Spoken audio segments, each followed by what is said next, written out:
আসসালামু আলাইকুম বন্ধুরা, আজকে ভিডিওতে আমরা আলোচনা করব প্যাটাডিন ডিএস নামক ওষুধ সম্পর্কে। এটা কি কাজে লাগে, কিভাবে ব্যবহার করতে এবং এর কিছু গুরুত্বপূর্ণ সাবধানতা।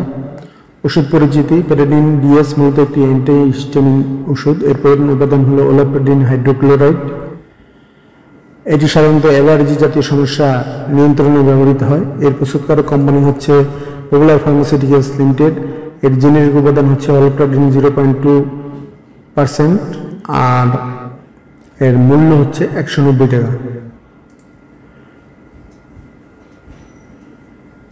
কার্যকারিতা: চোখের অ্যালার্জি কনজাংটিভাইটিস, চোখ লাল হওয়া, চুলকানি, পানি পড়া, জ্বালাপড়া কমাতে সাহায্য করে। নাকের অ্যালার্জিক রাইনাইটিস, হাঁচি, নাক দিয়ে পানি পড়া, নাক চুলকানো বা বন্ধ হয়ে যাওয়া কমায়। ত্বকের অ্যালার্জি, মাঝে মাঝে চুলকানি ও অ্যালার্জিজনিত সমস্যায় ব্যবহৃত হয়। ডাক্তারের পরামর্শ। ব্যবহার বিধি: যদি চোখের ড্রপ আকারে হয়, প্রতিদিন ডাক্তার যেভাবে বলেন সাধারণত প্রতিদিনে 1 থেকে 2 বার প্রতিটি চোখে 1 ফোঁটা করে। ড্রপ দেওয়ার আগে হাত ভালোভাবে ধুতে হবে। ড্রপ দেওয়ার পর চোখ ঘষা যাবে না। সাবধানতা: ওষুধ খাওয়ার পর ঘুম ভাব বা মাথা ঝিমঝিম করতে পারে।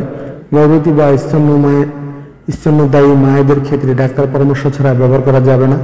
দীর্ঘমেয়াদী ব্যবহার সবসময় ডাক্তারের নির্দেশে করতে হবে। শিশুদের ক্ষেত্রে সঠিক ডোজ বিশেষভাবে মানতে হবে। পার্শ্ব প্রতিক্রিয়া: মুখ শুকিয়ে যাওয়া, হালকা মাথা ব্যথা বা ঘুম ভাব, চোখের সামান্য জ্বালা পড়া। ড্রপ দিলে খুব বিরল ক্ষেত্রে গুরুতর অ্যালার্জিক প্রতিক্রিয়া। তাহলে আজ আমরা জানলাম প্যাটাডিন ডিএস মূলত অ্যালার্জি নিয়ন্ত্রণে একটি কার্যকরী ওষুধ। তবে সবসময় মনে রাখবেন, ডাক্তারের পরামর্শ ছাড়া কোনো ওষুধ নিয়মিত খাওয়া উচিত নয়। আশা করি ভিডিওটি আপনাদের উপকারে আসবে। ভালো লাগলে লাইক, কমেন্ট এবং শেয়ার করবেন। আমার চ্যানেলটি সাবস্ক্রাইব করবেন। আল্লাহ হাফেজ।